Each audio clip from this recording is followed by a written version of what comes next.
മറ്റൊരു പ്രധാനപ്പെട്ട വാർത്തയിലേക്ക് പോകുമ്പോൾ പത്തനംതിട്ടയിൽ കായിക താരമായ പെൺകുട്ടി പീഡനത്തിന് ഇരയായ കേസിൽ പിടിയിലായവരുടെ എണ്ണം 15ആയി. ഇന്നലെ അറസ്റ്റിലായ 5 പേർക്കെതിരെ കൂട്ടബലാത്സംഗത്തിനാണ് കേസെടുത്തിരിക്കുന്നത്. 62 പേർ ലൈംഗിക ചൂഷണത്തിന് ഇരയാക്കിയെന്നാണ് CWCക്ക് പെൺകുട്ടി നൽകിയ മൊഴി. ഇത് പരിശോധിച്ചാണ് പ്രത്യേക പോലീസ് സംഘം 5 പ്രതികളെ പിടികൂടിയത്. മഹിളാ സമാഖ്യ എന്നുള്ളൊരു സന്നദ്ധ സംഘടനയുടെ ഫീൽഡ് വർക്കിൻ്റെ ഭാഗമായിട്ടാണ് കുട്ടിയെ കാണുന്നതും കുട്ടി ഇവരോട് ഈ സന്നദ്ധ പ്രവർത്തകരോട് ഇതിനെ സംബന്ധിച്ച് സൂചിപ്പിക്കുന്നതൊക്കെ ആയിട്ട് കുട്ടിക്ക് അപ്പോൾ ഏതെങ്കിലും ഒരു അധികാര സ്ഥാനത്ത് ഇതിനെ സംബന്ധിച്ച് ഓപ്പൺ അപ്പ് ആവണം എന്നുള്ള നിലയ്ക്കൊരു ആവശ്യമാണ് അവരോട് ഉന്നയിച്ചത്. അപ്പോൾ ആ മഹിളാ സമാഖ്യയുടെ പ്രവർത്തകർ എന്നെ വിളിച്ചിരുന്നു. അവർ തന്ന വിവരത്തിൻ്റെ അടിസ്ഥാനത്തിൽ കുട്ടിയെയും കുട്ടിയുടെ അമ്മയും അവിടെ CWC ഞങ്ങൾ വിളിപ്പിക്കുകയാണ്. അപ്പോൾ അവിടെ നിന്ന് കുട്ടിയെ ഒറ്റയ്ക്ക് കേൾക്കുന്ന സമയത്താണ് കുട്ടിക്കുണ്ടായ ഇത്രയും വലിപ്പമുള്ള അല്ലെങ്കിൽ ഇത്രയും മോശമായ ഒരു അനുഭവത്തെ സംബന്ധിച്ച് പറയുന്നത്. അപ്പോൾ അതിൽ നിന്ന് കുട്ടിയുടെ അച്ഛൻ്റെ ഫോണിൽ ചിലരുടെയെങ്കിലും ഫോൺ നമ്പറുകൾ ഉണ്ടെന്നുള്ള വിവരങ്ങൾ, ചില സ്ഥലങ്ങളിൽ പോയതിൻ്റെ സ്ഥലങ്ങളെ സംബന്ധിച്ചുള്ള സൂചനകളൊക്കെ തന്നെ ആദ്യ ഇരുപ്പിൽ തന്നെ പറഞ്ഞു. പക്ഷേ നമുക്ക് CWCന് അത്രയും ഡീറ്റെയിൽ ആയിട്ട് കുട്ടികളോട് ഇൻട്രാക്ട് ചെയ്യാൻ കഴിയില്ല. അത് കൗൺസിലിങ്ങിന് വിടുക എന്നുള്ളതാണ് ഞങ്ങൾ ചെയ്യേണ്ടത്. അപ്പോൾ പ്രാഥമികമായി ഞങ്ങൾ കേട്ടതിന് ശേഷം കുട്ടിയെ കൗൺസിലിങ്ങിന് വിധേയമാക്കുകയാണ്. അതിൻ്റെ അസാധാരണത്വം ബോധ്യപ്പെട്ടാണ് ഞങ്ങളത് സൈക്കോളജിസ്റ്റിന് തന്നെ കൈമാറുന്നത്. സൈക്കോളജിസ്റ്റ് ആദ്യ റൗണ്ട് റിപ്പോർട്ട് ഏതാണ്ട് 62 പേരുടെ പേരുൾപ്പെടുന്ന റിപ്പോർട്ട് തന്നു. അതിൽ പേരുകളുണ്ട്, അവരുടെ പ്രായത്തെ സംബന്ധിച്ച് സൂചനയുണ്ട്, എവിടെ വെച്ച് എന്തൊക്കെ എന്നുള്ള നിലയ്ക്കുള്ള വിവരണങ്ങളുണ്ട്. പക്ഷെ അതിന് ശേഷം ഈ കുട്ടിയുടെ ഈ ഫോണിലൂടെയുള്ള ഇൻട്രാക്ഷൻ സംബന്ധിച്ച് കുട്ടി പറഞ്ഞതിൻ്റെ അടിസ്ഥാനത്തിൽ ഞങ്ങൾ കുട്ടി അച്ഛൻ്റെ ഫോണിലൂടെയാണത് നടന്നിരിക്കുന്നത്. അപ്പോൾ അതുകൊണ്ട് തന്നെ അമ്മയോട് ആവശ്യപ്പെട്ട് അച്ഛൻ്റെ ഫോൺ എത്തിച്ചു കൊടുക്കുന്നു. ആ ഫോണിലൂടെ ഈ പ്രതികളായിട്ടുള്ള ആരോപണ വിധേയരായിട്ടുള്ള ആളുകളുടെ 40ഓളം പേരുടെ നമ്പറുകൾ കുട്ടി ഐഡൻറ്റിഫൈ ചെയ്തിട്ട് രണ്ടാമത് റിപ്പോർട്ട് കൂടി തന്നു. ഈ 2 റിപ്പോർട്ടും നമ്മൾ പല സ്റ്റേഷൻ പരിധികളിൽ വരുന്ന എന്നുള്ളത് കൊണ്ട് തന്നെ അതിനൊരു മോണിറ്ററിങ് സംവിധാനം കുറെ കൂടെ സൂപ്പർവിഷൻ ഇത് കുറെ കൂടെ ഭേദപ്പെടുന്ന തരത്തിലേക്കാണ് ഞങ്ങൾ സൂപ്രണ്ട് ഓഫ് പോലീസിന് തന്നെ കൊടുക്കുന്നത്. അപ്പോൾ അത് ഏത് പോലീസ് സ്റ്റേഷൻ പരിധിയാണെങ്കിലും അത് ആ ലെവലിലാണുള്ളത് കുറെ കൂടെ മെച്ചപ്പെടുക. അതുകൊണ്ട് അങ്ങനെ കൊടുത്ത സമയത്ത് തന്നെ സൂപ്രണ്ട് ഓഫ് പോലീസിൻ്റെ ഓഫീസിൽ നിന്ന് തന്നെ തിരിച്ച് കോൺടാക്ട് ചെയ്ത് അതിനകത്തൊരു സമയനഷ്ടത്തിൻ്റെ പ്രശ്നം ഒതുക്കാതെ തന്നെ അതിനകത്ത് ഇടപെട്ടു എന്നുള്ളത് സർക്കാർ സംവിധാനം മിഷണറീസ് എല്ലാം നന്നായിട്ട് തന്നെ വിവരങ്ങളെ വേണ്ട രീതിയിൽ ഗൗരവത്തിലെടുത്തതാണ് ഇപ്പോൾ ഈ കേസ് ഇത്ര വരെ മുന്നോട്ട് പോകാനുള്ള കാരണമായത്. പത്തനംതിട്ട, ഇലവന്തിട്ട ഇങ്ങനെ 2 പോലീസ് സ്റ്റേഷനുകളിലായി 5 FIRകളാണ് ഇതിനകം രജിസ്റ്റർ ചെയ്തിരിക്കുന്നത്. ഇന്നലെ അറസ്റ്റ് ചെയ്ത 5 പേർക്കെതിരെ കൂട്ടബലാത്സംഗത്തിനാണ് കേസെടുത്തിരിക്കുന്നത്. എന്തായാലും പോലീസിന്റെ അന്വേഷണ നീക്കങ്ങൾ ഇക്കാര്യത്തിൽ അങ്ങേറ്റം നിർണായകമാണ്. ശശിനാരായണൻ നമുക്കിപ്പം പത്തനംതിട്ടയിൽ നിന്ന് ചേരുന്നു. ശശിനാരായണൻ, ഏറെ ഞെട്ടിക്കുന്ന ഒരു കേസാണ് ഈ പെൺകുട്ടിയുടെ മൊഴി. എന്തുകൊണ്ട് ഇത് സംബന്ധിച്ച വിശദാംശങ്ങൾ ഇതുവരെ പുറത്തു വരാൻ വൈകി എന്ന ചോദ്യം പോലും നമുക്ക് മുന്നിൽ ഒരു ദുരൂഹതയായി ഇപ്പോഴും നിൽക്കുകയാണ്. ആദ്യം തന്നെ അന്വേഷണ സംഘത്തിന്റെ ഇന്നത്തെ ദിവസം നമുക്കിനി പ്രതീക്ഷിക്കാവുന്ന നീക്കങ്ങൾ എങ്ങനെയാണ്? ഒപ്പം കൂടുതൽ പേരെ എങ്ങനെയാണ് ശാസ്ത്രീയ തെളിവുകൾ ശേഖരിച്ച ശേഷം അറസ്റ്റ് ചെയ്യുക? ഇതാണോ പോലീസിന്റെ തീരുമാനം? സജിത്ത്, ഈ കേസുമായി ബന്ധപ്പെട്ട് നിർണായകമായ രീതിയിലുള്ള മുന്നോട്ട് പോക്കാണ് പോലീസ് ഇപ്പോൾ നടത്തുന്നത്. ഈ പെൺകുട്ടിയുടെ വെളിപ്പെടുത്തലിന് ശേഷം അടിയന്തരമായി പോലീസ് ഈ കേസുമായി ബന്ധപ്പെട്ട് മുന്നോട്ട് പോയി എന്നുള്ളതാണ് നമുക്ക് മനസ്സിലാക്കാൻ കഴിയുന്നത്. അതിൽ ആദ്യഘട്ടത്തിൽ ഈ കുട്ടിയുടെ പിതാവിന്റെ ഫോൺ നമ്പറാണ് ഈ കുട്ടി ഉപയോഗിച്ചത്. ആ ഫോൺ നമ്പർ പ്രകാരമുള്ള 5 പേരെ പോലീസ് ഇന്നലെ തന്നെ അറസ്റ്റ് ചെയ്തിരുന്നു. അവരെ റിമാൻഡ് ചെയ്തിരിക്കുന്നു. അതിനുശേഷം 10ഓളം പേരെ കസ്റ്റഡിയിലെടുത്തിട്ടുണ്ട്. 40 പേരാണ് പെൺകുട്ടിയെ പീഡിപ്പിച്ചതായി പറയുന്ന രേഖകൾ പോലീസിന് ലഭിച്ചിട്ടുള്ളത്. അതുകൂടാതെ 62ഓളം പേര് പീഡനത്തിൽ പെൺകുട്ടിയെ പീഡിപ്പിച്ചതായും പരാതിയുണ്ട്. അത്തരത്തിലൊരു രീതിയിലുള്ള കേസാണ്. അതുകൊണ്ട് തന്നെ വളരെ വിശദമായി ശാസ്ത്രീയമായ പരിശോധനയും അതുപോലെ തന്നെ ഫോണുകൾ കേന്ദ്രീകരിച്ചുള്ള അന്വേഷണമൊക്കെ പോലീസിന് ആവശ്യമാണ്.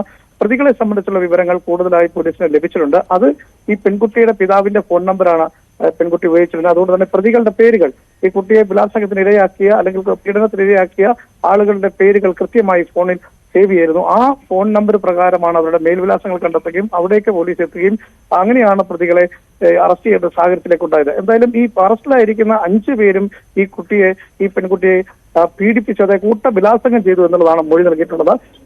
ഈ നിലവിൽ കസ്റ്റഡിയെടുത്തിട്ട 10 പേരും ഇത്തരത്തിൽ ആരോപണ വിധേയരാണ്. അവരെ വിശദമായി പോലീസ് ചോദ്യം ചെയ്തു വരികയാണ്. തുടർന്നായിരിക്കും അവരിൽ നിന്നുള്ള വിവരങ്ങളുടെ അടിസ്ഥാനത്തിലായിരിക്കും അറസ്റ്റിലേക്ക് കിടക്കുക.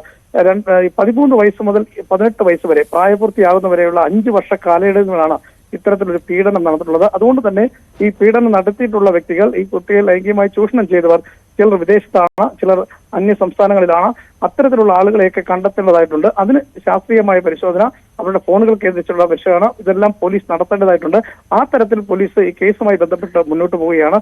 എന്തായാലും നിലവിൽ കൂടുതൽ അറസ്റ്റിലേക്ക് നീങ്ങാനുള്ള സാധ്യത ഉണ്ട്. ഈ 10 പേരാണ് ഇപ്പോൾ നിലവിൽ പത്തനംതിട്ട പോലീസിന്റെ കസ്റ്റഡിയിലുള്ളത്. 5 കേസുകൾ, 5 എഫ്ഐആറുകൾ ഇതുമായി ബന്ധപ്പെട്ട് എടുത്തിട്ടുണ്ട്. ഇലവൻതിട്ട, പത്തനംതിട്ട, റാന്നി, കോന്നി സ്റ്റേഷനുകളിലൊക്കെ പരാതിയുണ്ട്. തിരുവനന്തപുരം ജില്ലയിലും ഈ തിരുവനന്തപുരം പോലീസ് സ്റ്റേഷനിലും ഇത്തരത്തിൽ ഒരു പരാതി ലഭിച്ചിട്ടുണ്ട് എന്നുള്ള കാര്യമാണ് നമുക്ക് ഈ പോലീസിൽ നിന്നും അറിയുന്നത് വരും. അതനുസരിച്ച് ഒരു അന്വേഷണം പോലീസ് മുന്നോട്ട് പോയിട്ടുണ്ട്. അത് ജില്ലാ പോലീസ് മേധാവിയുടെ നേതൃത്വത്തിൽ ഒരു നിർദ്ദേശമനുസരിച്ച് പ്രത്യേക സ്ക്വാഡ് രൂപീകരിച്ച് പത്തനംതിട്ട ഡിവൈഎസ്പിയുടെ നേതൃത്വത്തിലാണ് കേസ് അന്വേഷിക്കുന്നത്.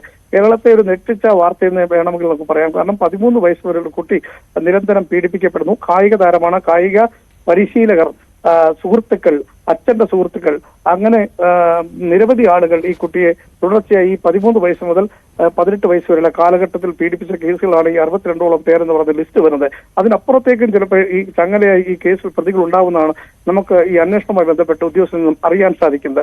ഈ കായിക പരിശീലന സമയത്തും അധ്യാപകരും അതുപോലെ സഹപ്രവർത്തകരായ ആളുകളും ഈ പ്രതികളായി വരാനും സാധ്യതയുണ്ടെന്നും കുട്ടിയുടെ മൊഴിയുടെ അടിസ്ഥാനത്തിൽ നമുക്ക് മനസ്സിലാക്കാൻ കഴിയും. അത് വിശദമായ ഒരു അന്വേഷണം ആവശ്യമാണ്. ശാസ്ത്രീയ പരിശോധനകൾ ഈ കേസിന് ആവശ്യമാണ്. ഫോണുകൾ കേന്ദ്രീകരിച്ചുള്ള അന്വേഷണം ആവശ്യമുണ്ട്. ചിലർ വിദേശത്തായാലും അവരെ കേന്ദ്രീകരിച്ചുള്ള അന്വേഷണം നടത്തേണ്ട അത്തരത്തിൽ ഒരു വിപുലമായ അന്വേഷണമാണ് ഈ പീഡന കേസുമായി ബന്ധപ്പെട്ട് പോലീസിന് മുന്നോട്ട് പോകാൻ കഴിയുന്നത്. എന്തായാലും നിലവിൽ 5 പേരെ അറസ്റ്റ് ചെയ്തിട്ടുണ്ട്. നിലവിലുള്ള 10 പേരെ പോലീസ് കസ്റ്റഡിയിൽ ഉണ്ട്. ഇവരെ വിശദമായി ഇപ്പോൾ പത്തനംതിട്ടയിൽ ചോദ്യം ചെയ്തു വരികയാണ്. തുടർന്നുള്ള ദിവസങ്ങളിൽ കേസുമായി ബന്ധപ്പെട്ട് വലിയ രീതിയിലുള്ള അന്വേഷണം നടക്കും. അതിന് വേണ്ടിയുള്ള ശ്രമങ്ങൾ, തെളിവുകൾ ശേഖരിക്കുകയാണ് പോലീസ് ഇപ്പോൾ ചെയ്തിട്ടുള്ളത്. ഈ 5 പേർ അറസ്റ്റിലായ കൂട്ടത്തിൽ നിന്ന് ഒരാൾ നേരത്തെയും പോക്സോ കേസിലെ പ്രതിയാണ്, അയാൾ ജയിലിലാണ്. അത്തരത്തിൽ ഉള്ള വ്യക്തികൾ ഇതിനകത്തുണ്ട്. ഈ പിതാവിന്റെ ഫോൺ ഉപയോഗിച്ച് ആണ് കുട്ടി ഇവരുമായി ഈ നേരിട്ട് പെൺകുട്ടിയുമായി ഒരു ഫോൺ സന്ദേശം ഉണ്ടായിട്ടുള്ളത്. അതുകൊണ്ടാണ് അത്തരത്തിലുള്ള ആ ലിസ്റ്റ് പോലീസിന് പെട്ടെന്ന് മനസ്സിലാക്കാൻ പെട്ടെന്ന് തന്നെ തെളിവുകൾ ശേഖരിക്കാൻ കഴിഞ്ഞൊരു സാധ്യതയുണ്ടായത്. അതുമായി ബന്ധപ്പെട്ടാണ് മുന്നോട്ട് പോയിട്ടുള്ളത്. പല സ്ഥലങ്ങളിൽ ജില്ലയ്ക്കകത്തും പുറത്തുമൊക്കെ പെൺകുട്ടിയെ കൊണ്ടുപോയിട്ടുണ്ട്. കാറിൽ വെച്ചും ഈ കുട്ടിയുടെ വീട്ടിൽ വെച്ചും നിരന്തരം പീഡനത്തിന് ഇരയായി എന്നുള്ള വിവരം കൂടി, ഞെട്ടിപ്പിക്കുന്ന വിവരം കൂടി പുറത്തു വരുന്നു. അതുപോലെ തന്നെ പത്തനംതിട്ടയിലെ ചുട്ടിപ്പാറ അടക്കമുള്ള ഒരു പ്രദേശങ്ങളിൽ പെൺകുട്ടി എത്തിച്ചിട്ടുണ്ട്. ഈ 5 സംഘം, ഈ അറസ്റ്റിലായ 5 സംഘം കൂട്ടബലാത്സംഗം ചെയ്തു എന്നുള്ളതാണ് വലിയ ഒരു കാര്യമായി, ഒരു തെളിവായി, ഒരു കുറ്റമായി പോലീസ് കണ്ടെത്തിയിട്ടുള്ളത്. അത് കൂടാതെ ഈ നിലവിൽ ഈ പെൺകുട്ടി ഈ പ്രതികളുടെ എല്ലാം പേരുകൾ ഡയറിയിൽ എഴുതി വെച്ചിരുന്നു, സൂക്ഷിച്ചിരുന്നു എന്നുള്ളതും ഏറെ ശ്രദ്ധേയമാണ്. ഈ പ്രതികളായ ഈ കുട്ടിയുമായി ലൈംഗികമായി ചൂഷണം ചെയ്തവരുടെ പേരുകൾ ഈ കുട്ടി എഴുതി വെച്ചിട്ടുണ്ട്. അവരുടെ മേൽവിലാസം ഉണ്ടായിരുന്നു. അതെല്ലാം പോലീസിന് പെൺകുട്ടി സമർപ്പിക്കുകയുണ്ടായിട്ടുണ്ട്. അതെല്ലാം കേന്ദ്രീകരിച്ചാണ് ഇത്തരത്തിലുള്ള അന്വേഷണം മുന്നോട്ട് പോകുന്നത്. ജില്ലാ പോലീസ് സൂപ്രണ്ടിന്റെ ഒരു നിർദ്ദേശവും ജില്ലാ പോലീസ് മേധാവിയുടെ നിർദ്ദേശവും ഈ മേൽനോട്ടവും ഒക്കെ ഈ കേസിനുണ്ട് എന്നൊരു പ്രത്യേകത കൂടി ഉണ്ട് എന്നുള്ളതാണ് നമുക്ക് എടുത്തു പറയാൻ കഴിയുന്നത്. വരും ദിവസങ്ങളിൽ കൂടുതൽ പേരെ പ്രതികളായിട്ടുള്ള നിലവിൽ 62ഓളം പേരാണ് പെൺകുട്ടിയെ പീഡിപ്പിച്ചിട്ടുള്ളത്. അത്തരം ആളുകളിലേക്ക് അന്വേഷണം പോകുമ്പോൾ അറസ്റ്റ് കൂടുതൽ ഉണ്ടാകാൻ സാധ്യതയുണ്ട് എന്നുള്ളതാണ് ഈ കേസുമായി നമുക്ക് ഇപ്പോൾ പങ്കുവെക്കാൻ കഴിയുന്നത്. സൈത്തെ യെസ്, ശശിനാരായണനാണ് വിശദമായ വിവരങ്ങൾ നൽകിയത്. എന്തായാലും ഈ കേസ് സമീപകാലത്ത് നമ്മൾ കേൾവി ഉണ്ടാവാത്ത തരത്തിലുള്ള വിവാദമാവുന്ന ഒരു സംഭവമാണ് പത്തനംതിട്ടയിൽ നിന്നും ഉണ്ടാവുന്നത്. പെൺകുട്ടിയുടെ മൊഴി അത്ര കണ്ട് ഗുരുതരമാണ്. എന്തായാലും പ്രത്യേക അന്വേഷണ സംഘം പോലീസ് പെട്ടെന്ന് രൂപീകരിക്കുന്നു. ആ അന്വേഷണ നടപടികളുമായി പോകുന്നു. 15 പേരെ ഇതിനകം തന്നെ കസ്റ്റഡിയിലെടുക്കുന്നു.